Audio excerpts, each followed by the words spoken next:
మరి ఆ కాలంలోనే క్యాన్సర్ అనే సబ్జెక్ట్ తీసుకోవాలి, దీని మీద చదవాలి అని మీకు ఎందుకు అనిపించింది? క్యాన్సర్ సర్జరీ అంటే రాడికల్ సర్జరీ, ఛాలెంజింగ్ అనమాట. క్యాన్సర్ సర్జరీ అక్కడ క్యాన్సర్ ఇన్సిడెంట్స్ కూడా చాలా ఎక్కువ ఉండేది. ఓకే. పాండిచేరిలో ఓరల్ క్యాన్సర్స్, ఆల్కహాల్ ఎక్కువ తాగటం వల్ల మిగతా రకరకాల క్యాన్సర్స్ ఎక్కువగా ఉండేవి. So that inspired me.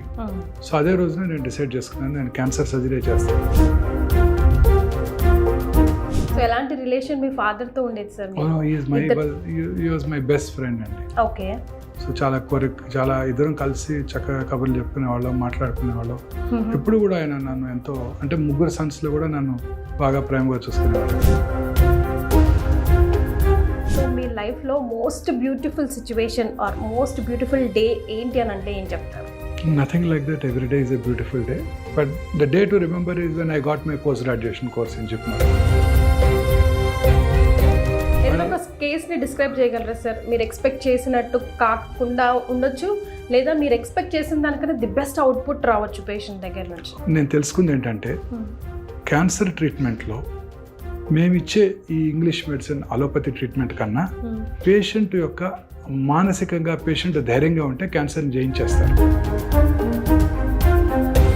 ఒక చిన్న పాపకి ఆపరేట్ చేశారు అపోలో హాస్పిటల్లో. నేను కూడా ఉన్నాను, నేను చేయట్లేదు, మా కొలీగ్ చేస్తున్నారు సర్జరీ. అదేదో చిన్న ఓవేరియన్ ట్యూమర్ అని వాళ్ళు ఓపెన్ చేస్తే it turned out to be gastric cancer. Gastric cancer వచ్చి ఓవరీస్కి పాకిపోయింది. ఆ పాప వయసు 22 years. మోహన్ వంశీ గారి చేతిలో పడ్డాము అని అంటే 1% ఆఫ్ సర్వైవల్ ఛాన్స్ ఉన్నా బయట పడ్డట్టేరా, అట్లీస్ట్ స్పాన్ ఇంక్రీజ్ చేస్తారని. కానీ కొంచెం కాస్ట్లీ డాక్టర్ అంటున్నారు sir. Modern medicine is expensive madam. Mammography వినే ఉంటారు. అనలాగ్ మ్యామోగ్రామ్ అంటే కన్వెన్షనల్ మ్యామోగ్రామ్ కాస్ట్ 15 లక్షలు అయితే 3D డిజిటల్ మ్యామోగ్రామ్ కాస్ట్ 3 కోట్లు. హలో ఎవ్రీవన్, మీరు చూస్తుంది సుమన్ టీవీ. నేను కీర్తి.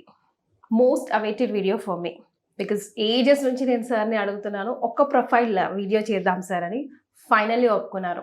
వారు ఎవరంటే, 2 తెలుగు రాష్ట్రాల్లోనే కాకుండా దేశవ్యాప్తంగా, ఆ మాటకొస్తే ప్రపంచవ్యాప్తంగా కూడా క్యాన్సర్ పేషెంట్లకి ఒక రకంగా దేవుడు అనే చెప్పాలి. Surgical oncologist doctor Mohan Vamshi గారు. నమస్తే సార్. నమస్తే అండి. So thank you so much. Finally ఒప్పుకున్నారు. ఎప్పుడు అడిగిన ఓన్లీ కంటెంట్ మీదే, టాపిక్ మీదే, క్యాన్సర్ అవేర్నెస్ మీదే చేద్దామంటారు. సరే, ఈ 10, 15 or 20 years నుంచి క్యాన్సర్ కొంచెం ప్రామినెంట్ అవుతుంది. అంతకుముందు ఎవరికో ఒకరికి వినేవాళ్ళం కదా మనం. మరి ఆ కాలంలోనే క్యాన్సర్ అనే సబ్జెక్ట్ తీసుకోవాలి, దీని మీద చదవాలి అని మీకు ఎందుకు అనిపించింది? నేను నా MBBS MS పాండిచేరిలో చేశానండి. అది central government institute, JIPMER Pondicherry. అది it's a very prestigious institution. అక్కడ నేను జనరల్ సర్జరీ చేస్తున్నప్పుడు my chief doctor RN Sibal ఉండేవారు. వారు is a cancer surgeon. So uses to like operating on cancers. Cancer surgery అంటే రాడికల్ సర్జరీ, ఛాలెంజింగ్ అనమాట. క్యాన్సర్ సర్జరీ అక్కడ cancer incidents కూడా చాలా ఎక్కువ ఉండేది. పాండిచేరిలో ఓరల్ క్యాన్సర్స్, ఆల్కహాల్ ఎక్కువ తాగటం వల్ల మిగతా రకరకాల క్యాన్సర్స్ ఎక్కువగా ఉండేవి. So that inspired me. So అదే రోజున నేను డిసైడ్ చేసుకున్నాను, నేను క్యాన్సర్ సర్జరీ చేస్తానని. ఇన్ఫాక్ట్ మా చీఫ్ కింద నా అసిస్టెంట్స్ అంతా కూడా అడిగేవారు, క్యాన్సర్ సర్జరీ చేస్తే నీకు ప్రైవేట్ ప్రాక్టీస్ ఎలా ఉంటుంది? ఇది only poorer sections of the సొసైటీకి వస్తాయి. Why not you do gastro surgery చేయొచ్చు, ప్లాస్టిక్ సర్జరీ చెయ్యి, యూరాలజీ చేయమని చెప్పేవారు. So that time itself I have decided that I will do cancer surgery. మా చీఫ్కి నేను చాలా కేసులు అసిస్ట్ చేశాను. సో లక్కీగా అదే స్ఫూర్తితో నేను చూసి ఇన్స్పైర్ అయ్యి క్యాన్సర్ సర్జరీ చేయాలని నిర్ణయించుకున్నాను. ఇన్ఫాక్ట్ క్యాన్సర్ సర్జరీలో MCH సర్జికల్ ఆంకాలజీలో నాకు సీట్ వచ్చాక మా నాన్నగారు నాతో ఒక 4 రోజులు మాట్లాడలేదు. ఎందుకు సార్? ఆయనకి నేను కార్డియాక్ సర్జన్ అవ్వాలని కోరికగా ఉండేది. Professor Venugopal, professor Gopinath, all India institute chief cardiac surgeons. Venugopal గారు ఆల్ ఇండియా ఇన్స్టిట్యూట్ డైరెక్టర్గా కూడా చేశారు. ఫేమస్ తెలుగు పీపుల్ ఇద్దరు కూడా. వారు చిన్నప్పటి నుంచి నాకు వారి గురించి చెప్పేవాళ్ళు, నువ్వు వారిలాగా కార్డియాక్ సర్జన్ అవ్వాలి. నాకు 5వ తరగతి నుంచి ఆయన చెప్పేవారు రోజు. సో స్వతహాగా నాన్నగారు MBBS డాక్టర్ ఆయన. ఆయన PG చేయలేదు. సో అప్పటి నుంచి నాలో ఆయన ఎప్పుడు చెప్పారు, నువ్వు డాక్టర్ అవ్వాలి, నువ్వు సర్జన్ అవ్వాలి, నువ్వు వేణుగోపాల్ గారి లాగా, గోపీనాథ్ గారి లాగా కార్డియాక్ సర్జన్ కావాలి. ఒకటే కోరిక ఆయనకి. సో నేను అది చేయకుండా నేను ఆంకాలజీ చేశానని ఆయన కోపంతో ఒక 4 రోజులు ఓకే. నాతో మాట్లాడలేదు. You are the only son sir? No, 2 other sons are there. Okay. My elder brother is a chartered accountant. My younger brother is an engineer. Okay. So మిమ్మల్ని డాక్టర్ చేయాలని నాన్నగారి ఆశ. Sir. ఓకే. సో ఎప్పుడు మాట్లాడాల్సి వచ్చింది మళ్ళీ after 1 month? 1 month తర్వాత ఆయన వచ్చి మాట్లాడారా? ఓకే. సో ఒక ప్రౌడ్ మూమెంట్ ఉంటుంది కదా సార్ ఏ పేరెంట్స్ కైనా. ఓకేలే నేను అనుకున్నట్టు కాకపోయినా తను అనుకున్న స్థాయిలో ఈ రేంజ్ లో ఉన్నాడని ఆ ప్రౌడ్ మూమెంట్ మీ లైఫ్ లో ఎప్పుడు ఉండింది? అంటే నథింగ్ లైక్ దట్. నేను అంకాలజిస్ట్ గా పాపులర్ అవ్వకముందే ఆయన కాలం చేశారు. Oh okay. He had cirrhosis and died. So ఎలాంటి రిలేషన్ మీ ఫాదర్ తో ఉండేది సార్? He was my best friend అండి. ఓకే. సో చాలా ఇద్దరం కలిసి చక్కగా కబుర్లు చెప్పుకునేవాళ్ళం, మాట్లాడుకునేవాళ్ళం. ఎప్పుడు కూడా ఆయన నన్ను ఎంతో, అంటే 3 sons లో కూడా నన్ను బాగా ప్రేమగా చూసుకునేవారు. You are the youngest? I am middle. Okay. Somehow he used to like me a lot. So ఇప్పుడు కూడా నాతో మాట్లాడుతూ ఉండేవారు, నాతో కబుర్లు చెప్తూ ఉండేవాళ్ళు, నాకు అన్ని నేర్పించేవాళ్ళు. అని ఒకటే ఫిలాసఫీ ఆయనకి, నువ్వు బాగా చదువుకోవాలి, మంచి పొజిషన్ లో వెళ్ళాలి, అంతే ఒకటే.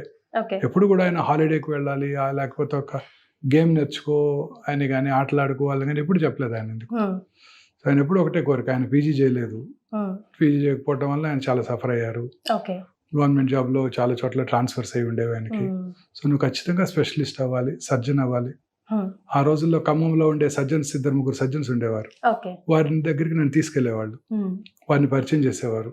ఖమ్మం గవర్నమెంట్ హాస్పిటల్లో సర్జికల్ డాక్టర్స్ వచ్చినప్పుడు, సర్జన్స్ వచ్చినప్పుడు నన్ను తీసుకెళ్లి వారికి పరిచయం చేసేవాళ్ళు.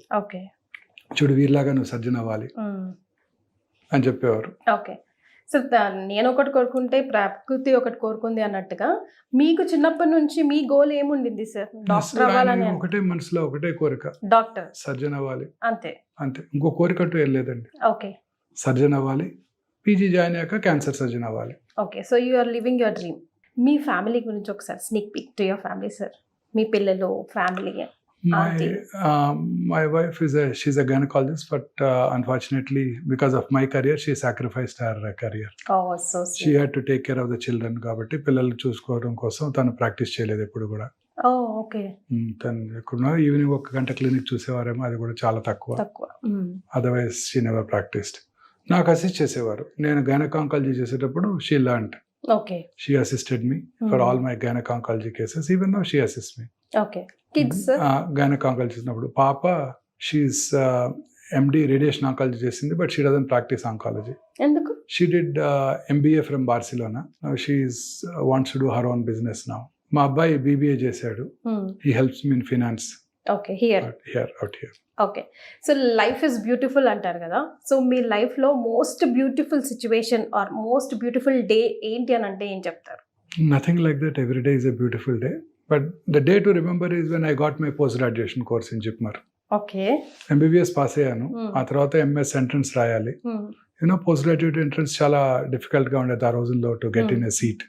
That to in JIPMER, prestigious institute. మళ్ళీ ఆల్ ఇండియా కాంపిటీషన్ ఉంటుంది పోస్ట్ గ్రాడ్యుయేషన్ కోసం.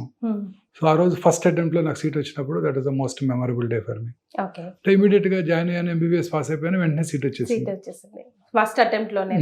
ఆ తర్వాత మళ్ళీ MCH సీట్ కూడా అలానే వచ్చింది. ఆంకాలజీ చాలా టఫ్ కాంపిటీషన్ ఉండింది. దేశం అంతా వచ్చారు. క్యాన్సర్ ఇన్స్టిట్యూట్ ADR లో ఎగ్జామ్. ఆ ఎగ్జామ్ లో థియరీ ఎగ్జామ్ ఉండింది, క్లినికల్ ఎగ్జామ్స్ ఉండింది, వైవా వసి ఉండింది. More than 40-50 candidates had come for 2 seats. Oh, wow. So అందులో I got a seat. అందరూ సీనియర్స్ ఉన్నారు చాలా మంది. ఆంకాలజీలో పనిచేసిన వాళ్ళు, 5 ఏళ్ళు పనిచేసిన వాళ్ళు, 4 years పనిచేసిన వాళ్ళు, టాటా మెమోరియల్లో పనిచేసిన వాళ్ళు అందరూ వచ్చారు ADR క్యాన్సర్ ఇన్స్టిట్యూట్ ఎంట్రన్స్ కి. Okay. So fortunately I got selected. So that was a memorable moment. Right. So Omega thought ఎప్పుడు వచ్చింది సార్? అండ్ ఎందుకు, ఎలా వచ్చింది Omega? No, I was అంతకుముందు 2002 నుంచి 2010 వరకు నేను ఇండో అమెరికన్ క్యాన్సర్ ఇన్స్టిట్యూట్ డైరెక్టర్గా ఉన్నాను. So during that time that was really a great period for me. ఎందుకంటే 2002 ఇండిపెండెంట్గా, ఇండివిజువల్గా ఒక ఇన్స్టిట్యూట్ నా చేతిలో పెట్టారు చంద్రబాబు నాయుడు గారు. అప్పుడు నేను జాయిన్ అయినప్పుడు ఆ ఇన్స్టిట్యూట్లో there were only 45 patients on the radiation couch. There were hardly 12 to 13 patients in the whole hospital. Okay. 8 years తర్వాత నేను వచ్చే రోజు there were more than 400 patients. Okay. And more than 500 patients on the radiation couch. Okay. So అలా develop చేయగలిగాను. Sir రోజుకి వందల మంది ఇప్పటికి 1000 మందిని మీరు ట్రీట్ చేస్తూ ఉంటుంటారు. క్యాన్సర్ అనే వర్డ్ మాకు కొంచెం డిఫరెంట్గా కొంచెం భయంగా అనిపిస్తుందేమో కానీ అది మీకు సలైవా లాగా నోట్లో అలవాటైపోయిన పదం. అండ్ మీకు అసలు normal breathe in breathe out లాగానేనా? కీప్స్ ఎనీ డిఫరెన్స్ అబ్బా ఏంటిది అని మిమ్మల్ని షూట్ చేసిన మూమెంట్స్ కానీ లేకపోతే పేషెంట్స్ కానీ? అంటే మేము కూడా మనుషులమే. రోజు క్యాన్సర్ చూసినప్పటికీ కూడా ప్రతిరోజు పేషెంట్స్ సర్జరీ చేస్తాము. సర్జరీ చేశాక అవసరమైతే కీమోథెరపీ, రేడియేషన్ ఇస్తుంటాము. మిగతా పేషెంట్స్ అంటే మిగతా డిపార్ట్మెంట్స్లో సర్జన్స్కి, డాక్టర్స్కి మాకు ఉన్న తేడా ఏంటంటే మాకు పేషెంట్స్తో చాలా అనుబంధం ఏర్పడుతుంది. ఎందుకంటే వాళ్ళు ఎమోషనల్గా కనెక్ట్ అవుతారు మాతో. అలాగనే కాకుండా ఇప్పుడు ఫర్ ఎగ్జాంపుల్ ఒక కోలిసిస్టెక్టమీ చేసామనుకోండి, ఆ తర్వాత మళ్ళీ వారిని మీరు చూడరు అసలు. ఒక కాస్మెటిక్ సర్జరీ చేశారనుకోండి, మా అయితే 2-3 విజిట్స్ వస్తారు, తర్వాత వాళ్ళు చూడరు అసలు మీరు. ఇక్కడ అలా కాదు, జీవితాంతం వాళ్ళు మమ్మల్ని చూస్తూనే ఉంటారు, రెగ్యులర్గా చెకప్కి వస్తుంటారు. సో సర్జరీ అయిపోయిన తర్వాత కీమోథెరపీ, రేడియోథెరపీ ఇచ్చాక చాలాసార్లు వాళ్ళతో అనుబంధం ఏర్పడినప్పుడు వాళ్ళు ఎంతో క్లోజ్గా ఉంటారు, ఇంటికి వస్తుంటారు, చాలా రకరకాల గిఫ్ట్స్ ఇస్తుంటారు, ప్రసాదం తెచ్చి పెడుతుంటారు, నాకు ఇష్టమైనది తీసుకొస్తుంటారు. సో అలా ఉన్నప్పుడు లేనప్పుడు కూడా వాళ్ళకి రికరెన్స్ వచ్చినప్పుడు వాళ్ళకన్నా ఎక్కువ బాధపడతాం. పేషెంట్స్ చాలా మంది పొద్దున్నే వచ్చేస్తారు వాళ్ళ ఊరి నుంచి, వచ్చి మార్నింగ్ ఎంటీ స్టమక్లో వస్తారు, టెస్టులు చేయించుకుంటారు, మళ్ళీ ఈవినింగ్ బస్కో ట్రైన్కో టికెట్ బుక్ చేసుకుని వెళ్ళిపోవడానికి రెడీ అయ్యి ఈవినింగ్ రిపోర్ట్స్ చూడడానికి నా దగ్గరకు వస్తారు. అప్పుడు వాళ్ళకన్నా నాకు ఎక్కువ టెన్షన్ ఉంటుంది. ఫైల్ చేసే ముందు దేవుడా దేవుడా దేవుడా ఈయనకి రికరెన్స్ రాకూడదు అనుకుంటే ఓపెన్ చేస్తాను. వాళ్ళకన్నా నేను కూడా ప్రే చేస్తుంటాను, ఎందుకంటే నేను చేసిన కేసు సక్సెస్ అవ్వాలి, వాళ్ళకి క్యాన్సర్ తిరిగి రాకూడదు అని. వాళ్ళకి ఎంత ఉంటుందో నాకు కూడా అంతే ఉంటుంది. బట్ ప్రతిసారి మన భగవంతుడు మనని ఆశీర్వదించడు, తిరిగి వస్తుంటాయి. అలా తిరిగి వచ్చినప్పుడు వాళ్ళకన్నా మేము ఎక్కువ బాధపడుతుంటాం. చాలాసార్లు అలా జరుగుతూ ఉంటుంది. ఏదైనా ఒక కేస్ని డిస్క్రైబ్ చేయగలరా సార్? మీరు ఎక్స్పెక్ట్ చేసినట్టు కాకుండా ఉండొచ్చు, లేదా మీరు ఎక్స్పెక్ట్ చేసిన దానికన్నా ది బెస్ట్ అవుట్పుట్ రావచ్చు పేషెంట్ దగ్గర నుంచి. నేను 34 ఏళ్ళ నుంచి ప్రాక్టీస్ చేస్తున్నానండి ఆంకాలజీ. ఒక ఇంపార్టెంట్ విషయం మన వ్యూవర్స్ అందరికీ చెప్పాలనుకున్నాను, అలాగే మీకు కూడా చెప్పాలనుకున్నాను. సో నేను ఇన్ని సంవత్సరాలు ప్రాక్టీస్ చేశాక నేను తెలుసుకుంది ఏంటంటే, క్యాన్సర్ ట్రీట్మెంట్లో మేమిచ్చే ఈ ఇంగ్లీష్ మెడిసిన్, అలోపతి ట్రీట్మెంట్ కన్నా పేషెంట్ యొక్క మానసికంగా పేషెంట్ ధైర్యంగా ఉంటే క్యాన్సర్ని జయించేస్తారు. ఇది నేను ఖచ్చితంగా నమ్ముతున్నానండి. ఎగ్జాక్ట్లీ 22 years బ్యాక్ ఒక చిన్న పాపకి ఆపరేట్ చేశారు అపోలో హాస్పిటల్లో. నేను కూడా ఉన్నాను, నేను చేయట్లేదు, మా కొలీగ్ చేస్తున్నారు సర్జరీ. అదేదో చిన్న ఓవేరియన్ ట్యూమర్ అని వాళ్ళు ఓపెన్ చేస్తే it turned out to be gastric cancer. Gastric cancer వచ్చి ఓవరీస్కి పాకిపోయింది. ఆ పాప వయసు 22 years. ఆ పాప వాళ్ళ father is a big technocrat.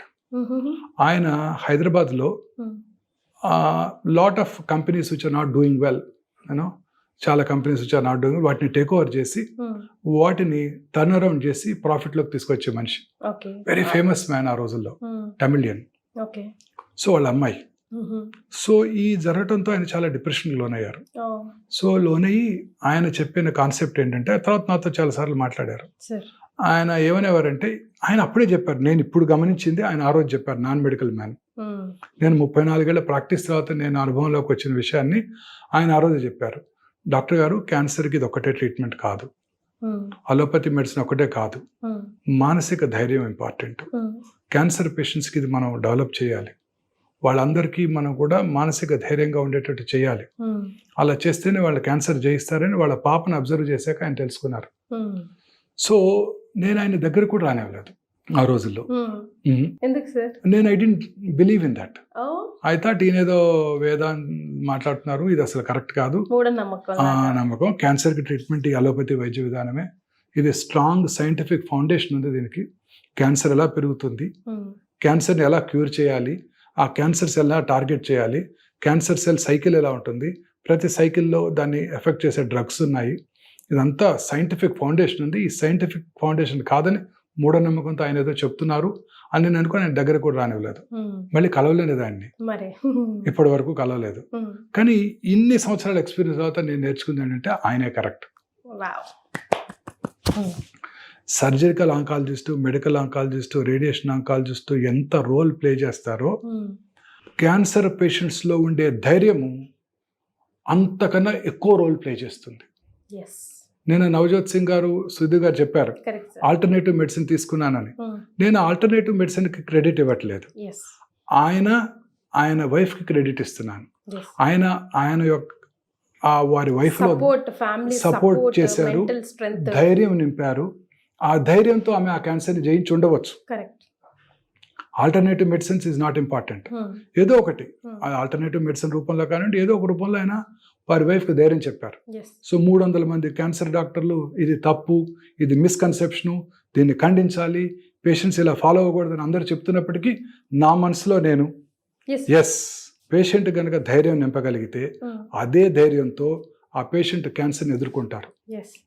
నేను ఒక చిన్న 2 ఉదాహరణలు చెప్తానండి, సైంటిఫిక్గా ప్రూవెన్ ఉదాహరణలు. అదేంటంటే ఒక పేషెంట్కి మెలనోమా వచ్చింది. మెలనోమా అంటే స్కిన్ క్యాన్సర్ అండి. 20 ఏళ్ళు అయింది మెలనోమా వచ్చి క్యూర్ అయిపోయి. 20 ఏళ్ల తర్వాత ఆయన యాక్సిడెంట్లో బ్రెయిన్ డెడ్ అయ్యారు. బ్రెయిన్ డెడ్ అయితే ఆయన కిడ్నీస్ని ఇంకెవరికో డొనేట్ చేశారు. డొనేట్ చేస్తే ఆ రెసిపియంట్కి ఇమ్యూనో సప్రెసివ్ థెరపీ ఇస్తారు. ఎందుకు ఇవ్వాలి? మన బాడీలో ఉన్న మన టీ సెల్స్ ఆ రెసిపియంట్ ఆ డొనేటెడ్ ఆర్గన్స్ని రిజెక్ట్ చేస్తాయి, వాటిని డిస్ట్రాయ్ చేసేస్తాయి. గ్రాఫ్ట్ రిజెక్షన్ అంటారు. సో వాటిని డిస్ట్రాయ్ చేసేస్తాయి. అలా చేయకుండా ఇమ్యూనో సప్రెసివ్ థెరపీ ఇస్తారు. ప్రతి కిడ్నీ ట్రాన్స్ప్లాంట్ పేషెంట్ అవనివ్వండి, హార్ట్ ట్రాన్స్ప్లాంట్ అవనివ్వండి, లివర్ ట్రాన్స్ప్లాంట్ అవనివ్వండి, ఇమ్యూనో సప్రెసివ్ థెరపీ ఇచ్చినప్పుడు ఇమ్యూనిటీ తగ్గిపోతుంది. తగ్గినప్పుడు వారిలో ఉన్న క్యాన్సర్ కణాలు పెరిగిపోతాయి. సో ఈ కిడ్నీ రెసిపియంట్కి, ఈ కిడ్నీస్ తీసుకున్న రెసిపియంట్కి మెలనోమా వచ్చింది. అంటే 20 సంవత్సరాలుగా మెలనోమా స్కిన్ క్యాన్సర్ కణాలు కిడ్నీలో ఉండి అతనికి ఏ సిమ్టమ్స్ కలిగించలేదు 20 ఏళ్ళుగా. ట్రాన్స్ప్లాంట్ చేసిన తర్వాత రెసిపియంట్కి వచ్చాయి. అంటే అతని మానసిక ధైర్యంతో ఆ క్యాన్సర్ కణాలని కంట్రోల్ చేయగలిగాడు. ఇంకొక వెరీ ఇంట్రెస్టింగ్ స్టడీ అండి. క్యాన్సర్ కణాలు ఇప్పుడు బ్లడ్ లో కూడా ఉంటాయి. దాన్ని లిక్విడ్ బయాప్సీ అంటారు, సర్క్యులేటింగ్ ట్యూమర్ సెల్స్ అంటారు. ఇప్పుడు మనం ప్రతి పేషెంట్కి బయాప్సీ చేయనవసరం లేదు. మన బ్లడ్ తీసుకుని ఆ పేషెంట్ క్యాన్సర్ ఉందో లేదో చెప్పేయచ్చండి. దాన్ని లిక్విడ్ బయాప్సీ అంటారు. సో దాన్ని సర్క్యులేటింగ్ ట్యూమర్ సెల్స్ అంటారు. 7 to 15 years after they were pronounce that they are cured of breast cancer, MD Anderson హాస్పిటల్లో 7 to 15 years అయిపోయింది వాళ్ళకి క్యాన్సర్ వచ్చి క్యూర్ అయిపోయి. ఆ తర్వాత వాళ్ళ బ్లడ్ లో 30% of them had circulating tumour cells. కానీ వాళ్ళకి ఏం సిమ్టమ్స్ లేవు, వాళ్ళ క్యాన్సరే లేదు. అంటే వారి ఓన్ ఇమ్యూనిటీ ఆ సర్క్యులేటింగ్ ట్యూమర్ సెల్స్ ని కంట్రోల్ చేస్తుంది. అది పవర్. ఇది క్లినికల్ స్టడీస్, నాకున్న పర్సనల్ ఎక్స్పీరియన్స్. ఒక కపుల్ వస్తారు నా దగ్గరికి, ఆమెకు 72 ఏళ్ళు, ఆయనకి 76 ఏళ్ళు, 8 ఏళ్ళుగా వస్తున్నారు. ఆమెకు బ్రెస్ట్ క్యాన్సర్, నేనే సర్జరీ చేశాను, కీమోథెరపీ అవసరపడలేదు, రేడియేషన్, హార్మోన్ థెరపీ మీద ఉన్నారు, బాగున్నారు. రెగ్యులర్గా వస్తారు. ఆయన బ్లేజర్ వేసుకొని వస్తారు, చాలా హ్యాండ్సమ్ ఉంటారు, 76 ఏళ్ళ వయసులో, స్విమ్ చేస్తారు, ఉంటారు. సడన్గా ఒకరోజు ఆమె ఒకతే వచ్చింది, డ్యూ ఫర్ చెకప్. అప్పుడు ఇంకెవరో లేడీ తీసుకొచ్చారు. ఏరమ్మా మన గోపాలకృష్ణ గారు అని అడిగారు. ఇక్కడ పడి ఏడ్చేసింది. Last week coronary artery bypass చేస్తున్నాగా థియేటర్లోనే చనిపోయారండి. అప్పుడు కూడా వారికి స్కాన్ చేసాము, నార్మల్గా ఉన్నారు. కరెక్ట్గా 4 నెలల తర్వాత ఆమె క్యాన్సర్తో తిరిగి వచ్చేసింది. అంతే కదా, ఈ 4 నెలల మానసిక ఆందోళన, మానసిక క్షోభ, లోపల ఉన్న క్యాన్సర్ సెల్స్ రియాక్టివేట్ అయిపోయాయి. ఇంకొక పేషెంట్ 5 ఏళ్ళు అయిపోయింది, క్యాన్సర్ ఫ్రీ, బ్రెస్ట్ క్యాన్సరే. కొడుకు మ్యారేజ్కి పిలిచారు, వెళ్ళాను. 2 ఏళ్ల తర్వాత ఆమె క్యాన్సర్ తిరగబెట్టింది. ఏంటా అని చూస్తే 8 months బ్యాక్ కొడుకు డివోర్స్. సో ఇవన్నీ కూడా నేను స్ట్రాంగ్గా నమ్ముతున్నాను. ఇవాళ మనందరం కూడా, మీరు నేను కూడా మానసికంగా ధైర్యంగా ఉంటే మనకి క్యాన్సర్ రాదు, కరోనా రాదు, సెర్బ్రోవాస్కులర్ యాక్సిడెంట్ రాదు, కర్నరీ ఆర్టరీ డిసీజ్ కూడా రాదు, ఏది రాదు. ఇప్పుడు ఈ మోడర్న్ ఏజ్లో ఈ అర్బనైజేషన్ పెరిగిపోయే కొలది, కాంపిటీషన్ పెరిగిపోయి, మన పిల్లాడికి ఫస్ట్ ర్యాంక్ రాలేదు, పక్కింటి వాళ్ళకి ఫస్ట్ ర్యాంక్ వచ్చింది, అబ్బాయికి ఫస్ట్ ర్యాంక్ వచ్చింది, వాళ్ళకి పెద్ద కారు ఉంది, మనకు పెద్ద కారు లేదు, మనకి ప్రమోషన్ రాలేదు, వాడికి ప్రమోషన్ వచ్చింది, వాడికి మనకన్నా రిచ్గా, ఇలా కంపారిజన్స్, ఈ ఆలోచనలు. ఎస్, కాంపిటీషన్ ఉండాలి. కాంపిటీషన్ లేకపోతే మనం గ్రో అవ్వము, సైన్స్ గ్రో అవ్వదు, వర్క్ చేస్తుండాలి. అంతే తప్ప అన్హెల్దీ కాంపిటీషను, ఈ మానసిక ఆందోళన, ట్రాఫిక్ జాము, బాస్ తిడతాడు, వెళ్ళకపోతే వర్క్ 10 అయిపోయింది, 10:05కి వెళ్తే అబ్సెంట్ మార్క్ వేస్తారు, 1 డే హాఫ్, ఏవో ఒక ఆందోళనలు, ఇలా ఈ ఆందోళనతోనే మన ఈ అనారోగ్యం పెరిగిపోతుందండి. అదే బసవతారకం హాస్పిటల్లో నేను జాయిన్ అయిన రోజు 2002 జూలైలో ఒకటే ప్రైవేట్ క్యాన్సర్ హాస్పిటల్, 45 మంది క్యాన్సర్ పేషెంట్లు. ఇవాళ 2 తెలుగు రాష్ట్రాల్లో 45 క్యాన్సర్ హాస్పిటల్స్ ఉన్నాయి, ఒక చోట బెడ్ ఖాళీ లేదు. అవును సార్. ఈ ఒక డిసీజే కాదండి, అన్ని డిసీజెస్ పెరిగిపోతున్నాయి. దీనికి అన్నిటికీ కారణం ఈ మానసిక ఆందోళన, స్ట్రెస్. క్యాన్సర్ రావడానికి మోస్ట్ ఇంపార్టెంట్ కాజ్ ఏంటండి? మనలో ఉండే మన జీన్స్, మన బాడీలో సైంటిస్టులు కనుక్కున్నారు అబౌట్ 22,000 ప్రోటాన్ కోడింగ్ జీన్స్ ఉంటాయి. అందులో equal number of non proton coding jeans కూడా ఉంటాయి. అందులో ఒక 500 to 600 ఆంకోజీన్స్, అంటే క్యాన్సర్ కారక జన్యువుల్ని సైంటిస్ట్ ఐడెంటిఫై చేశారు. ఇప్పుడు సైంటిస్ట్ బిలీవ్ చేసేది ఏంటంటే ఈ క్యాన్సర్ కారక జన్యువుల్లో వచ్చే మ్యుటేషన్స్ వల్లనే ఈ క్యాన్సర్స్ వస్తాయి. ఇది ఖచ్చితంగా నమ్ముతున్నారు సైంటిస్టులు. సో ఈ మ్యుటేషన్స్ ప్రతి వాళ్ళలో జరుగుతూ ఉంటాయి, మీలోనూ ఉంటాయి, నాలోనూ జరుగుతుంటాయి, వారిలోనూ జరుగుతుంటాయి. ఈ మ్యుటేషన్స్ని కంట్రోల్ చేసే ఇమ్యూన్ మెకానిజం మనకుంది. ఆ ఇమ్యూన్ మెకానిజం దెబ్బతిన్నప్పుడు అవి మ్యుటేషన్స్ పెరిగి పెద్దయ్యి క్యాన్సర్గా మారుతాయి. సో అంటే రోజు మనలో ఈ మ్యుటేషన్స్ జరుగుతుంటాయి. ఈ మ్యుటేషన్స్ని మనం కంట్రోల్ చేస్తుంది మన ఓన్ బాడీ. అది కంట్రోల్ చేయటంలో ఫెయిల్ అయినప్పుడు క్యాన్సర్ వచ్చేస్తుంది. ఎందుకు ఫెయిల్ అవుతాయి? ఇమ్యూనిటీ తగ్గుతుంది. ఇమ్యూనిటీలో ఎవరు తగ్గుతుంది? ఎవరికి తగ్గుతుంది? మానసిక ఆందోళనలో ఉన్నప్పుడు ఇమ్యూనిటీ తగ్గుతుంది. హ్యాపీగా నిద్రపోయి సంతోషంగా ఉంటే అంతకన్నా పెద్ద ఇమ్యూన్ బూస్టర్ లేదు. మీరు చూడండి, HIV ఉన్నవాళ్ళు, అక్వైర్డ్ ఇమ్యూనోడెఫిషియన్సీ సిండ్రోమ్, ఎయిడ్స్ ఉన్న వాళ్ళలో వాళ్ళలో ఇమ్యూనిటీ తగ్గిపోతుంది, వాళ్ళ T cells ఆర్ డిఫెక్టివ్, వాళ్ళలో ఖచ్చితంగా క్యాన్సర్ వస్తుంది. 100కు 99 మంది క్యాన్సర్తోనే వారికి అపాయం ఉంటుంది తప్ప HIV వల్ల ఎటువంటి అపాయం లేదు. HIV క్యూర్ అయిపోయింది కదండి. కానీ వాళ్ళలో ఇమ్యూన్ డెఫిషియన్సీ ఉండటంతో అందరికీ లింఫోమాస్, స్కిన్ క్యాన్సర్స్, ఇంకో క్యాన్సర్ వచ్చేస్తాయి. సో ఎవరిలో ఇమ్యూనిటీ తగ్గితే వారిలో వస్తుంది. ఇమ్యూనిటీ బాగుండాలంటే మనం ఏం చేయాలండి? సంతోషంగా ఉండాలి, ఫస్ట్ అండ్ ఫార్మోస్ట్ హ్యాపీగా నిద్రపోవాలి. సార్ మీకేంటి సార్ హ్యాపీ బూస్టర్? ప్రాంప్ట్ గా 20 years నుంచి నేను మిమ్మల్ని చూస్తున్నాను sir, near by, very close to you. Prompt గా 8 o'clock అంటే 8 o'clock కి మీరు ఉంటారు అక్కడ హాస్పిటల్. This is passion. నాకు అందరూ అడుగుతారు నన్ను, you get burnt out, that is my pleasure. ఇప్పుడు మార్నింగ్ 5:40 లోపల వచ్చేస్తాను హాస్పిటల్కి. నేను రాకపోతే పేషెంట్లు వెయిట్ చేస్తుంటారు పాపం. పొద్దున్నే వస్తారు, లేచి స్నానం చేసి రెడీ అయ్యి కూర్చుంటారు చక్కగా మేకప్ చేసుకొని, సార్ వచ్చేసరికి రెడీ ఉండాలని. మళ్ళీ రాత్రి నా కోసం నిద్రపోకుండా వెయిట్ చేస్తుంటారు. మావిడ తిడుతూ ఉంటుంది, చలికాలంలో రాత్రిపూట లేపుతున్నావు, పొద్దున్నే వెళ్ళి మళ్ళీ లేపుతున్నావు అని. So it's pleasure seeing them. It's pleasure. వాళ్ళని చూడకుండా రాత్రి నాకు ఇంటికి వెళ్తే నిద్ర పట్టదు. It's pleasure. వాళ్ళు చూసి వాళ్ళు హ్యాపీగా ఉంటే నేను హ్యాపీగా ఉంటే నేను I'm very happy. Morning 8 o'clock ఓపీకి వెళ్తే మధ్యాహ్నం 1 వరకు నాకు అసలు టైం తెలియదండి. Correct sir. అదే మెడిటేషన్ నాకు. ఇప్పుడు నేను వచ్చేటప్పుడు కూడా మా కెమెరామెన్స్ తో అదే డిస్కస్ చేస్తున్నా. ప్రాంప్ట్ గా ఉంటారు, ఏదో ఒక 10-15 minutes లంచ్ కానీ అక్కడే క్యాబిన్ లో కూర్చొని గబగబా తినేసి మళ్ళీ మొత్తం అసలు patients hospital pleasure seeking sir. ఆ టైం నాకు వాళ్ళతో ఉండటం నాకు ఇది passion, I love it. So నాకు టైం తెలియదు. అదే మెడిటేషన్. మెడిటేషన్ అంటే ఏంటండి? మనం మానసికంగా ప్రశాంతంగా ఉండాలి, టైం తెలియదు. వాళ్ళు పూర్వకాలంలో తపస్సు చేసేవాళ్ళు, వాళ్ళు సంవత్సరాల తరబడి తపస్సు చేసేవారు సైంటిస్ట్, మన ఋషులు. వాళ్ళకి ఆ శక్తులన్నీ వచ్చాయి. ఎందుకు వస్తాయి? మానసికంగా. ఇప్పుడు సత్యసాయిబాబా గారు కానివ్వండి, శ్రీశ్రీ గారు కానివ్వండి, జగ్గి వాసుదేవ్ గారు కానివ్వండి, ఆచార్య రజనీష్ కానివ్వండి, వీళ్ళందరికీ ఉన్నది ఏంటి? మనకన్నా వాళ్ళకు ఉన్నది ఏంటండి? రమణ మహర్షి గారు కానివ్వండి, సాధన. మానసికంగా వాళ్ళు వాళ్ళ సాధనతో వాళ్ళు మహాపురుషులు అయ్యారు. అంతేగాని వాళ్ళు దేవుళ్ళు కాదు, మహాపురుషులు వాళ్ళంతా. రమణ మహర్షి గారికి చిన్న ట్యూమర్ వస్తే సర్జరీ చేశారు మా బాస్ అడియార్ క్యాన్సర్ ఇన్స్టిట్యూట్లో. నేను లేనప్పుడు మా బాస్ చెప్పారు మాకు. ఆయన ఎనస్థీషియా తీసుకోకుండా సర్జరీ చేయించుకున్నారు. చిరునవ్వు నవ్వుతూ, ఆ నవ్వు చూశారు కదా ఎంత సుందరంగా ఉంటుందో. ఆ నవ్వు రమణ మహర్షి గారి స్మైల్. అలా సిస్టర్స్ చెప్పారు నాకు, సీనియర్ సిస్టర్స్, అలా స్మైల్ చేస్తూ సర్జరీ చేయించుకున్నారంట ఆయన. మహాయోగి. ఆ తర్వాత ఇంకేం ట్రీట్మెంట్ తీసుకోలేదు. అండ్ చక్కగా బ్రతికారు కదా. ఇంట్లో వాళ్ళు ఎప్పుడు పేచీ పెట్టలేదా సార్? ఇదేనా ఎప్పుడు will go somewhere? ఉంటారు రోజు ఉంటారు అంటే అలవాటు అయిపోయింది వాళ్ళకి. వాళ్ళకి కూడా అలవాటు అయిపోయింది. ఓకే. సో మీకు ఎంటర్టైన్మెంట్ అపార్ట్ ఫ్రమ్ హాస్పిటల్ ఇదంటే వాట్ మీరు ఏం ఎంజాయ్ చేస్తారు? Like food. Travelling. Food I don't like travelling. Food.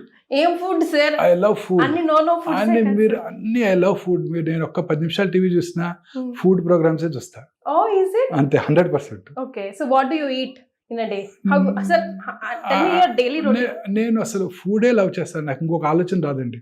Okay. Food తప్ప ఇంకొక ఆలోచన రాదు. సినిమాలు? Nothing. I don't like movies at all. I don't enjoy movies at all. Only food. Okay. I love food.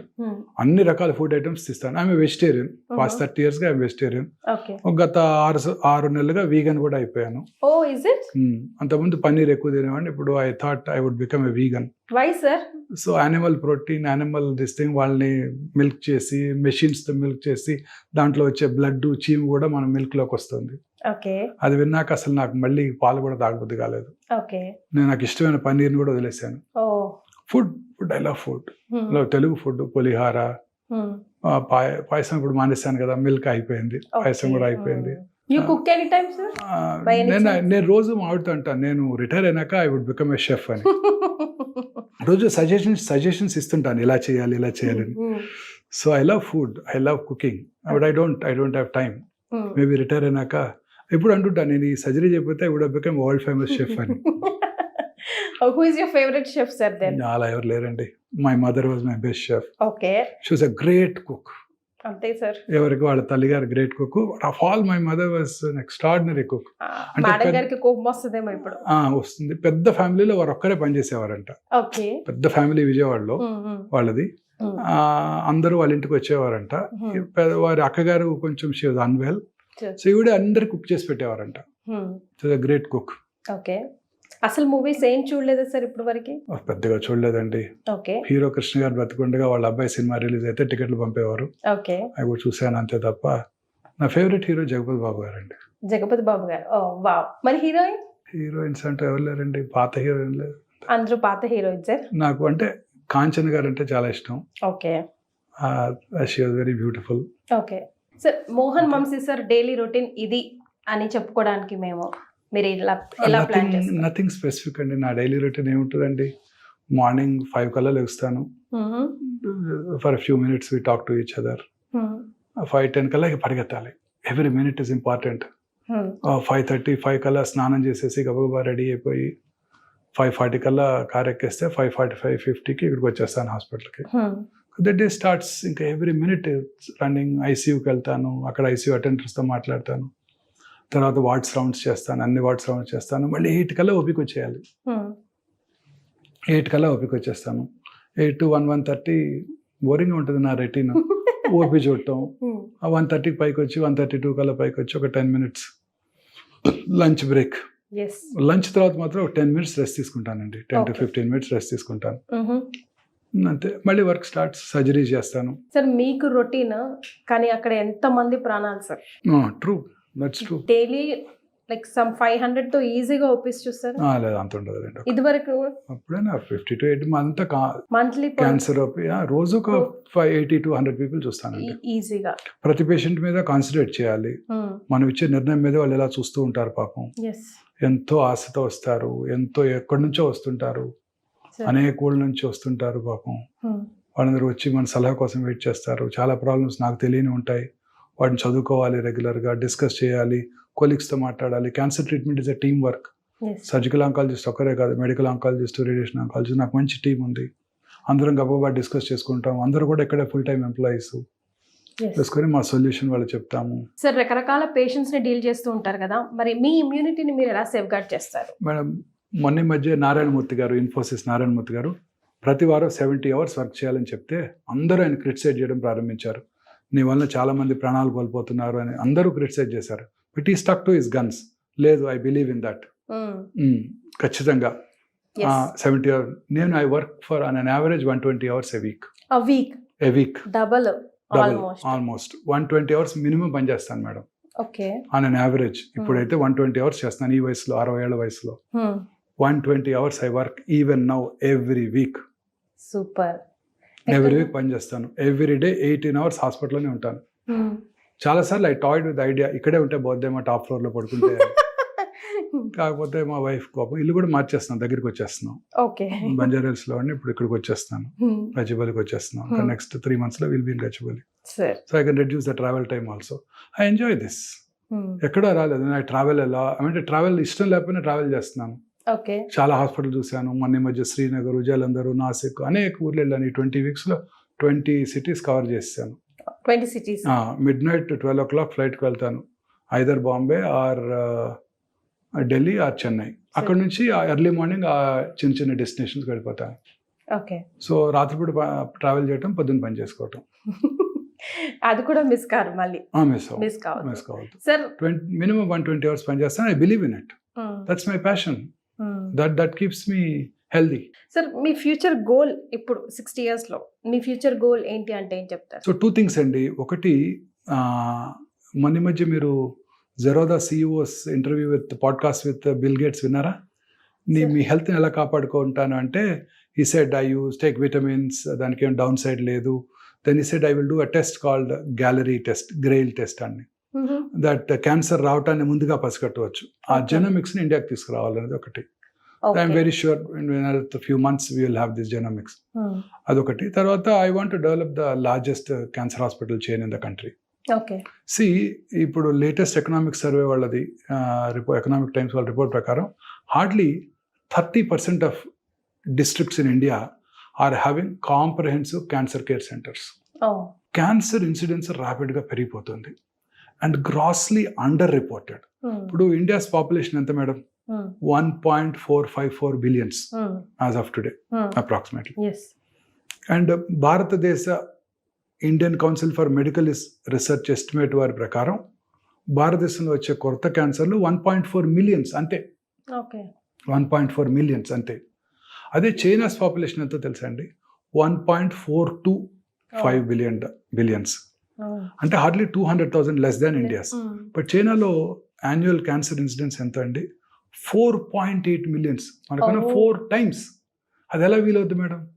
ఇది grossly under reported ఇండియాలో. Scientist believe చేసేది అదే, grossly under reported. So మన క్యాన్సర్ ఇన్సిడెన్స్ చాలా ఎక్కువ అండి. United states population 354,000. వాళ్ళలో 1.9 అంటే మనకన్నా 550,000 క్యాన్సర్స్ ఎక్కువ. ఎలా సాధ్యపడుతుందండి ఇది? 1.9 million. మనదేమో 1.4. ఎలా వీలవుతుంది మేడం? సో అంటే భారతదేశంలో grossly under reported. So cancer ఈ డిసీజ్ ర్యాపిడ్గా పెరిగిపోతుంది. మెయిన్ కారణం మనం చాలాసార్లు డిస్కస్ చేసాం, లైఫ్ స్టైల్ చేంజెస్.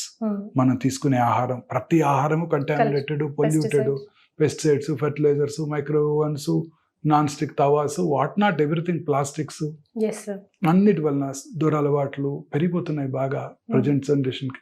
ఇలాంటి కల్చర్ మనం మన పిల్లలకు నేర్పుతున్నాం. ఆల్కహాల్ తాగొచ్చు, ఆల్కహాల్ తాగితేనే గొప్పవాళ్ళు.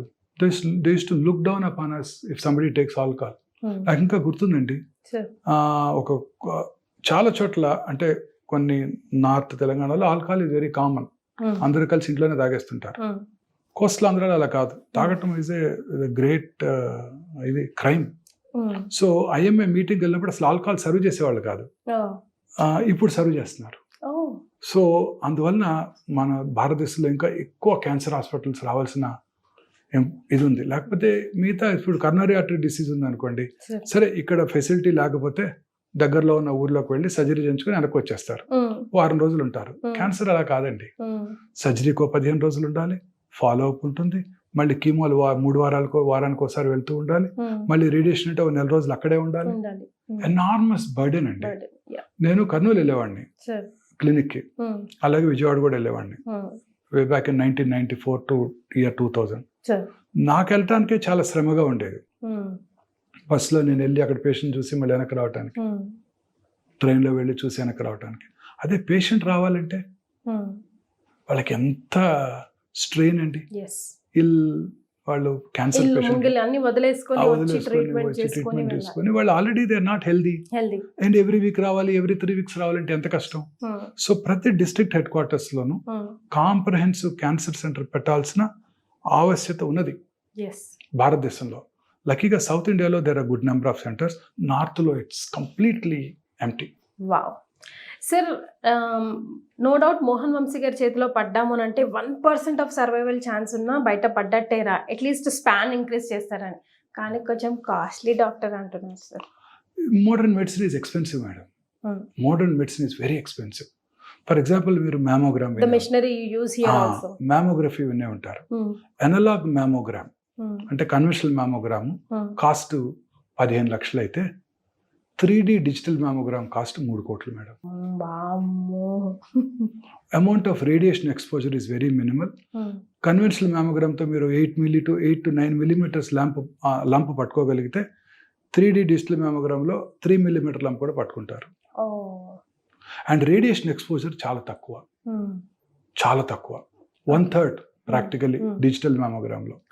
అండ్ కన్వెన్షనల్ మ్యామోగ్రామ్లో ఏమైనా అనుమానంగా ఉంటే మళ్ళీ రీకాల్ చేసి మళ్ళీ తీయాలి. కోన్ డౌన్ వ్యూ తీసుకోవాలి, మ్యాగ్నిఫైడ్ వ్యూ తీసుకోవాలి, అంటే మళ్ళీ మ్యామోగ్రామ్ చేయాలి. డిజిటల్ మ్యామోగ్రామ్లో అవసరం లేదు. Obviously it will be expensive. PET scan చూసారనుకోండి, మీరు రోజు పెట్ స్కాన్ చేయించుకుంటుంటారు. కన్వెన్షనల్ పెట్ సిటీ స్కాన్లో పేషెంట్కి వచ్చే రేడియేషన్ ఎక్స్పోజరు 23 to 24 millisieverts ఉన్నట్టయితే, ఇక్కడ మన దగ్గర Hyderabad India's one of the first digital PET సిటీలో radiation exposure 8 millisieverts, 1/3 the dose. PET MR అని ఒకటి వచ్చింది, first time in the country, AI powered digital PET MR. ఆ machine cost $4.3 million. Oh my gosh sir, మనం ఆ machineries అన్ని one time video ఒకసారి చూపిద్దాం సార్. అసలు ఎలా చేస్తారు, ఎందుకు చేస్తారు, ఎందుకు కాస్ట్లీగా కూడా తెలిసిపోతుంది. పెట్ ఎంఆర్లో మీకు వచ్చే రేడియేషన్ ఎక్స్పోజర్ హార్డ్లీ 2 millisieverts. ఇలా ఎక్విప్మెంట్ మనం అప్గ్రేడ్ చేసే కొద్ది, అండ్ వాళ్ళ యాన్యువల్ మెయింటెనెన్స్ కాంట్రాక్ట్ ఎంత ఉంటుంది అనుకుంటారు sir? It runs in to crores. Cyber knife అనే ఒక పరికరం తీసుకొచ్చాం, radiation delivery technology. Cyber knife ఒక తెలుగు జర్నలిస్ట్ డిస్క్రైబ్ చేశారు చక్కగా, కత్తి లాంటి కత్తి, కత్తి కాని కత్తి. సో యాసిన్ అని సాక్షి జర్నలిస్ట్ డిస్క్రైబ్ చేశాడు అంత చక్కగా ఆయన. ఆ cyber knife equipment when we bought it in 2014, it costed me $3 million. ఇవాళ యాన్యువల్ మెయింటెనెన్స్ కాంట్రాక్ట్ 2 crores. ఇక్కడ మనం తీసుకొచ్చిన radiation delivery equipment linear accelerator, ethos అంటారు, ఇండియాస్ ఫస్ట్ ఈథోస్. అది artificial intelligence powered linear accelerator, కృత్రిమ మేధస్తో పనిచేస్తుంది. సో ఉదాహరణకి గర్భసంచి క్యాన్సర్ ట్రీట్ చేస్తున్నాం అనుకోండి, గర్భసంచి క్యాన్సర్ ట్రీట్ చేసినప్పుడు గర్భసంచి మీదే రేడియేషన్ డోస్ పడాలి. ఆ ముందున్న యూరినరీ బ్లాడర్ మీద, వెనకాలన్న మలద్వారం మీద రేడియేషన్ పడకూడదు కదా. పడిందంటే సైడ్ ఎఫెక్ట్స్ వస్తాయి. సో రెక్టమ్ మీద పడిందంటే rectal proctitis, bleeding per rectum per life. Bladder మీద పడిందంటే blood in the urine, life long వాళ్ళు బ్లడ్ ట్రాన్స్ఫ్యూషన్స్తో బ్రతుకుతూ ఉండాలి. సో ఈ టెక్నాలజీలో ఎలాంటి టెక్నాలజీ అంటే, ఫర్ ఎగ్జాంపుల్ మనం ఇవాళ ప్లాన్ చేసాము, పర్ఫెక్ట్గా ప్లాన్ చేశారు రేడియేషన్ ఆంకాలజిస్ట్, రేడియేషన్ డెలివరీ చేశారు. 4వ రోజు పేషెంట్ కొంచెం కాన్స్టిపేషన్ వస్తుంది. కాన్స్టిపేషన్ వచ్చినప్పుడు ఏమవుతుంది, రెక్టమ్ కొంచెం ఉబ్బుతుంది. ఉబ్బి సర్విక్స్ని ఒక 2 millimeters ముందుకు మూవ్ చేస్తుంది. మరి రేడియేషన్ ఎక్కడ ఇస్తున్నారు? పాత లొకేషన్కి ఇచ్చినట్టయితే రెక్టమ్ మీద కొంత డోస్ పడుతుంది, పార్ట్ ఆఫ్ ద సర్విక్స్ మీద డోస్ పడదు. దానివల్ల నష్టం జరుగుతుంది. ఈ మెషిన్ ఎంత స్మార్ట్ మెషిన్ అంటే, it has its own CT scan inside the machine. So radiation ఇచ్చే ముందు చూస్తుంది, ఇట్ సీస్ ఎక్కడ ఇవ్వాలి, ఎక్కడుంది ఆర్గన్, దెన్ ఇట్ థింక్స్. అదేమిటి, 3 రోజుల క్రితం మన రేడియేషన్ డాక్టర్ గారు ప్లాన్ చేసినప్పుడు సర్విక్స్ ఇక్కడ ఉంది, ఇవాళ ఏంటి 3 millimeters ముందుకు మూవ్ అయింది. ఆలోచిస్తుంది, ఆలోచించి కొత్త లొకేషన్ ఆఫ్ సర్విక్స్కి అడాప్ట్ చేసుకుంటుంది. ఆ కొత్త లొకేషన్కి రీప్లాన్ చేస్తుంది, రేడియేషన్ ఇచ్చేస్తుంది 3 నిమిషాల్లో. అదే రేడియేషన్ ఆంకాలజిస్ట్ కనుక మనం చెప్పామనుకోండి, సరే వాళ్ళు నా కాన్స్టిపేషన్ ఉంది, నా సర్విక్స్ ముందుకేమైనా వెళ్ళిందేమో చూసి మళ్ళీ ప్లాన్ చేయండి అంటే ఆయన సిటీ స్కాన్ చేయాలి. ఆ తర్వాత ఆయన ప్లానింగ్ 2 రోజులు పడుతుంది. ఈ లోపల కాన్స్టిపేషన్ రిలీవ్ అయిపోతుంది. This is the machine which we brought. For example, radiation ఇచ్చే ముందు పేషెంట్కి యూరిన్కి వెళ్ళాలనిపించింది, వాష్రూమ్కి. టెక్నాలజిస్ట్ రండి మేడం అంటాడు. ఈ ట్రీట్మెంట్ 2 నిమిషాల్లో అయిపోతుంది. ఓకే. ఆ 2 నిమిషాలే కదా పెట్టించుకొని వెళ్దామని లోపలికి వెళ్ళిపోతుంది. బ్లాడర్ హాఫ్ ఫుల్ ఉంది, సర్విక్స్ కొంచెం వెనక్కి పుష్ చేస్తుంది, రేడియేషన్ బ్లాడర్ మీద పడుతుంది కొంచెం. ఈ మెషిన్ ఇట్ సీస్, చూస్తుంది, ఆలోచిస్తుంది, కొత్త లొకేషన్కి అడాప్ట్ చేసుకుంటుంది. బ్లాడర్ కొంచెం వెనక్కి వచ్చింది అని, ఆ సర్విక్స్ వెనక్కి వెళ్ళిందని, ఆ కొత్త లొకేషన్కి రీప్లాన్ చేస్తుంది, రేడియేషన్ ఇచ్చేస్తుంది 2 నిమిషాల్లో. వావ్ టు టెక్నాలజీ కదా సార్. $4.5 million మరి. Annual maintenance contract $700,000. India's first machine technology. Test చేసామంటే మొన్న మధ్య ఒక చక్కటి ఇన్సిడెంట్ జరిగిందండి. పొద్దున్నే పేషెంట్ వచ్చారు 8 గంటలకే, కొంచెం ఖాళీగా ఉన్నాను మంగళవారం రోజు. స్కాన్ చేసుకుని వచ్చారు. స్కాన్ ఏమో కొంచెం లేట్ స్టేజ్లో ఉంది. తెలిసిన అతను, బాగా పరిచయం ఉన్న వ్యక్తిని. ఏంటండి ఇంత లేట్గా వచ్చారన్నా, చాలా కోపం అయిపోయాడు ఆయన. నేను లేట్గా రావటం ఏంటన్నాడు. నేను గ్యాస్ట్రోఎంట్రాలజిస్ట్ చుట్టూ 4 రోజుల నుంచి తిరుగుతున్నాను, ఆయన ఇప్పుడు పట్టుకున్నాడు నన్ను అన్నాడు. సరే కన్విన్స్ చేసేసి, సరే మీకు కీమో ఇవ్వాలని పంపించేసి, ఎవరా గ్యాస్ట్రోఎంట్రాలజిస్ట్ అని చూస్తే నా క్లోజ్ ఫ్రెండ్. ఇంటికి వెళ్ళాక రాత్రి ఫోన్ చేశాను, బ్రదర్ నేను అలా తిడుతున్నాడు, నువ్వు లేట్ చేసావని అన్నాడు. తిట్టాడా? మంచిదేలే అన్నాడు. ఏమన్నాను, ఏమంటే నేను రోజు ఓపిక వచ్చేసరికి వంశీ 10 మంది ఉంటారు అదే కంప్లైంట్స్తో, గ్యాస్ గ్యాస్ గ్యాస్.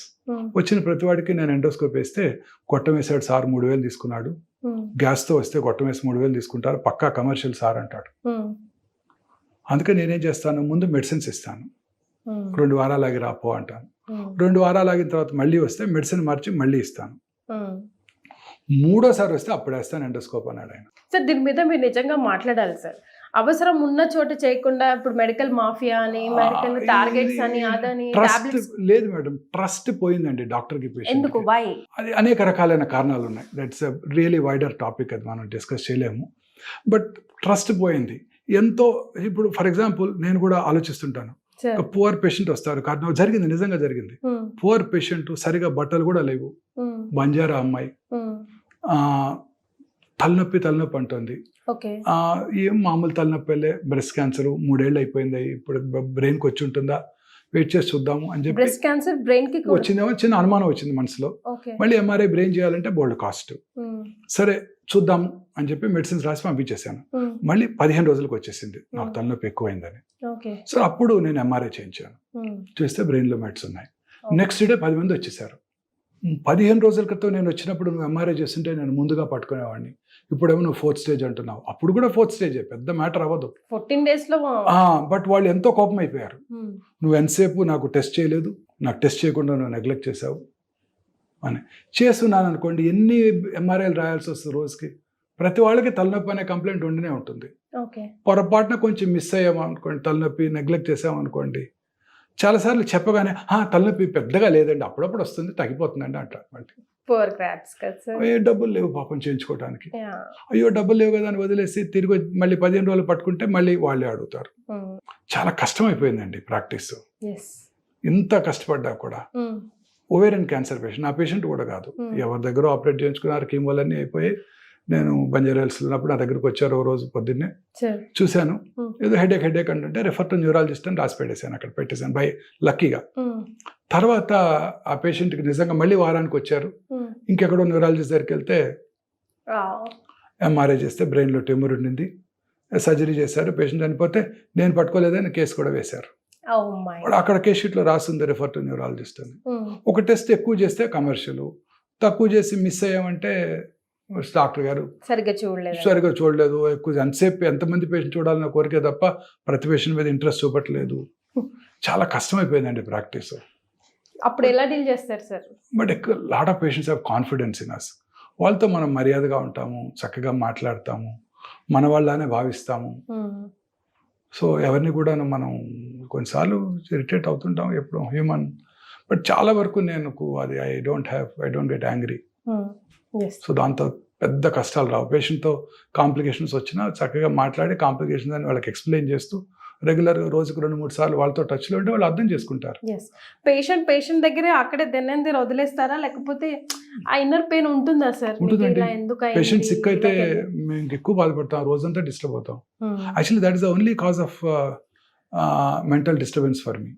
సర్జరీ చేశాక ఏ హార్ట్ అటాక్ వచ్చింది అనుకోండి, మాకు కూడా భయంగానే ఉంటుంది, ఎస్ బాధగానే ఉంటుంది. ఎస్ అయ్యో చేయకపోతే బాగుండేదా, పేషెంట్ కీమోథెరపీ ఇచ్చాక ఏమైనా కాంప్లికేషన్స్ వచ్చాయనుకోండి మాకు కూడా బాధగా ఉంటుంది. ఆ రోజంతా అందరికీ మా టీం అంతా కూడా అలానే ఉన్నారు. అప్సెట్. అందరూ సార్ ఇలా తగ్గిపోయినాయి కౌంట్స్ అని వాళ్ళు ఫోన్ చేస్తుంటారు. ఒక 4 లేడీస్ ఉన్నారు నాకు మెడికల్ ఆంగ్లంలో, వాళ్ళు ఇంకా ఇన్వాల్వ్ అయిపోతుంటారు. సో మేము డాక్టర్ కూడా మనుషులే కదండి, మేము కూడా నా దగ్గరకు వచ్చిన ప్రతి పేషెంట్కి క్యూర్ అవ్వాలని దేవుడికి దండం పెట్టుకునే వస్తాను. So you believe in God? I believe in God, ఖచ్చితంగా పొద్దున్నే దండం పెట్టుకుని వస్తాను. పేషెంట్ చూసే ముందు పెట్టుకుంటాను, సర్జరీకి వెళ్ళే ముందు దండం పెట్టుకుంటాను. సర్జరీకి వెళ్ళే ముందు మేము స్క్రబ్ చేసుకోవాలి కదండి, వాష్ చేసుకోవాలి కదా. నేను వాష్ చేసుకుంటున్నప్పుడు ఎవరు నా దగ్గరికి కూడా రారు, నేను బాస్ని కదా మరి. మిగతా వాళ్ళు కబుర్లు చెప్పుకుంటా వాష్ చేసుకుంటారు 4 కలిసి. నేను వాష్ చేసినప్పుడు ఎవరు రారు, నా దగ్గరికి కూడా రారు, దూరంగా ఉంటారు. సో అప్పుడు that's the time I pray God. చాలా టెన్షన్ కదా, చాలా tension. That's the time I pray God. రోజంతా టెన్షన్ గానే ఉంటుంది. సక్సెస్ అవుతే సూపర్ సక్సెస్, కానీ పేషెంట్స్ కూడా అడుగుతారు కదా సార్ ఇంకెన్ని రోజులు, అడుగుతారండి. రోజు పొద్దున్నే రాగానే కేసు చాలా మంది ఫైల్ తీసుకొచ్చి నా ముందు పడేస్తారు పిల్లలు. ఇచ్చేసి అంతా చదివాక ఇప్పుడు చెప్పండి ఎన్నాళ్ళు ఉంటారు ఆ పేషెంట్ అని అడుగుతారు. అంటే పేషెంట్ రారు అసలు, పేషెంట్ చూడకుండా చెప్పేయాలి మనం, మీకున్న ఎక్స్పీరియన్స్ మీరు చెప్పేయాలండి అంటారు. కష్టం, చెప్పలేము. నేను చాలాసార్లు అయినా చెప్పకుండా అలా ఆ క్వశ్చన్ కరెక్ట్ కాదేమోనండి, పేషెంట్ చూడకుండా చెప్పలేమోనండి అంటుంటా, ఇంకా అడుగుతూనే ఉంటారు. మీరే నాళ్ళు ఉంటారో చెప్పలేను, ఇంకా ఆ పేషెంట్ ఎలా చెప్పేదని అడుగుతారు. రకరకాల ఐటమ్స్. చాలా మంది అదొక్కటి తెలుసుకోవడానికి నా దగ్గరకు వస్తుంటారు. అప్పుడు సెకండ్ ఒపీనియన్ కోసం. సెకండ్ ఒపీనియన్ కాదు, ఒకటే ఇది ఎన్నాళ్ళు ఉంటారు ఈయన, మీకున్న ఎక్స్పీరియన్స్ తో చెప్పండి సార్. ఎవరైనా చాలా కష్టం అది చెప్పటం. చాలా మంది స్టేజ్ 4 క్యాన్సర్, ఇందాక చెప్పాను కదండి, మానసికంగా ధైర్యంగా ఉంటే 4th స్టేజ్ క్యాన్సర్ పేషెంట్ అని జయించేయచ్చు.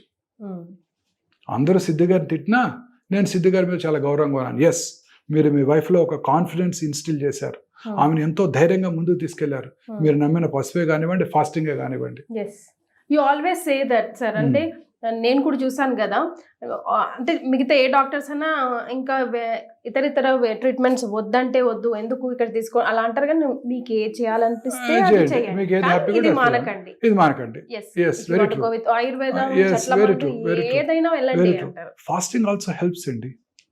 ఫాస్టింగ్ నిన్న నాకు తెలిసిన ఒక very close patient, first time నేను లైఫ్లో పేషెంట్కి నేను మీరు why don't you do intermediate fasting అని చెప్పాను. నిన్ననే జరిగింది. షీఈ్ అ చార్టెడ్ అకౌంటెంట్ అనుకుంటా. She works for a big 4 company.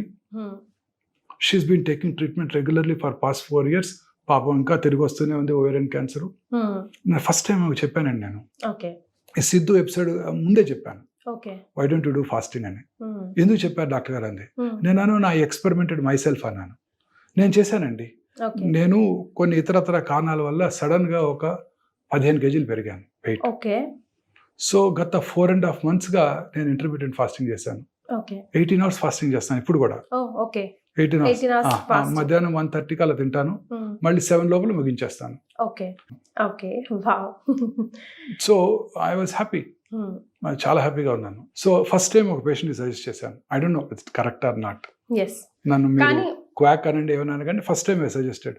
అనేక రకాల అద్వానీ గారు చూశారు, అమెరికా వెళ్ళి వచ్చింది ఆవిడ, అనేక రకాల కెమోథెరపీ ఏజెంట్స్, ఇమ్యూనోథెరపీ ఏజెంట్స్ అన్ని వాడేశారు. నేను ఇద్దరం చాలా క్లోజ్ అయిపోయాం. Why don't you do fasting అన్నాను. 16 hours ఫాస్టింగ్ చేద్దాం చూద్దాం అన్నాను. షీ సెడ్ డాక్టర్ గారు నేను I was also thinking the same thing అంతే.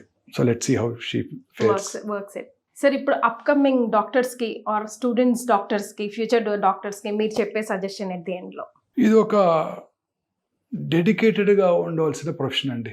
నేను ఏదో 9 o'clock వచ్చి 4 o'clock వరకు పనిచేసి వెళ్ళిపోతాను. చాలా మంది డాక్టర్స్ యూఎస్లో కూడా నా కొలీగ్స్ చెప్తుంటారు, నా ఫ్రెండ్స్ అంతా ప్రాక్టీస్ వాళ్ళు. ఇప్పుడు వచ్చేవాళ్ళు ఎవరు ఎమర్జెన్సీ ఇచ్చేయడానికి ఇష్టపడలేదు, 9కి వస్తున్నారు, 4కి ఇంటికి వెళ్ళిపోతున్నారు. ఒక 50,000 ఎక్కువ ఇస్తే ఇంకో హాస్పిటల్లో మారిపోతున్నారు. అలా కాదు, మనకంటూ మనం నమ్మే పేషెంట్ బేస్ ఏర్పాటు చేసుకోవాలి, మనం నమ్మి రావాలి. నేను వచ్చినప్పుడు ఒక డాక్టర్ గారి పేరు నాకు చెప్పారండి, ఆ పేరు చెప్పొచ్చు, డాక్టర్ రామారావు గారు, కార్డియాక్ సర్జన్. ఆయన కనుక ఒకసారి సర్జరీ చేస్తే ఆ తర్వాత మనవరాలకి సిజేరియన్ సెక్షన్ కావాలని ఆయన దగ్గరికి వెళ్తారంట. అంటే అంత బాగా చూసుకుంటారండి పేషెంట్. ఆయన కార్డియాక్ సర్జన్. ఆ తర్వాత వాళ్ళ ముని మనవరాలకి ఏదైనా కోల్డ్ వచ్చినా ఆయన దగ్గరికి వెళ్తారంట. అంటే అంత బాగా చూసుకుంటారంట ఆయన పేషెంట్స్ ని. చక్కగా కనుక మనం పని చేసుకుంటే స్టడీ ఇన్కమ్ ఉంటుంది. చార్టెడ్ అకౌంటెంట్స్ లాగానో బిజినెస్ మ్యాన్ లాగానో ఇన్కమ్ పెద్ద ఎక్కువగా ఉండకపోవచ్చు, బట్ స్టడీ ఇన్కమ్ ఉంటుంది. ప్రొఫెషన్ని నమ్ముకుంటే మనం గౌరవంగా బ్రతికేయచ్చు, కానీ చాలా కష్టపడాల్సి ఉంటుంది. ఎస్. అండ్ చాలాసార్లు ఎస్పెషల్లీ మా బ్రాంచ్లో ఎంతో కష్టపడి చేస్తుంటాం, ఎంతో మనసు పెట్టి చేస్తుంటాం. మా చీఫ్ ఒక ఆయన చెప్పారు, the unpredictable biological behaviour of the cancerous tuber makes the most predictable treatment unpredictable. So అది ఎంత కష్టపడినా అవి చాలా ప్రెడిక్టబుల్గా ఊహకందంగా బిహేవ్ చేస్తాయి. స్టేజ్ 1 అనుకుంటాం క్యూర్ అయిపోద్ది అనుకుంటాం, 4 రోజు తిరిగి వచ్చేస్తారు. స్టేజ్ 4 అనుకుంటాం మీరు కష్టం అండి బ్రతకడం అనుకుంటాం, 10-15 ఏళ్ళు బతికేస్తుంటారు. మళ్ళీ again emphasising the fact, this is more important than మా ట్రీట్మెంట్. మా ట్రీట్మెంట్ ఎంత ఇంపార్టెంటో పేషెంట్ మానసికంగా ఆందోళన లేకుండా హ్యాపీగా ఉన్నట్టయితే క్యాన్సర్ని జయించేయచ్చు. Wow sir, out of the box వచ్చి మీరు ఎప్పుడు ఎక్కడ ఏమీ మాట్లాడలేదు. Thank you, you did it for me. Thank you madam, నమస్తే.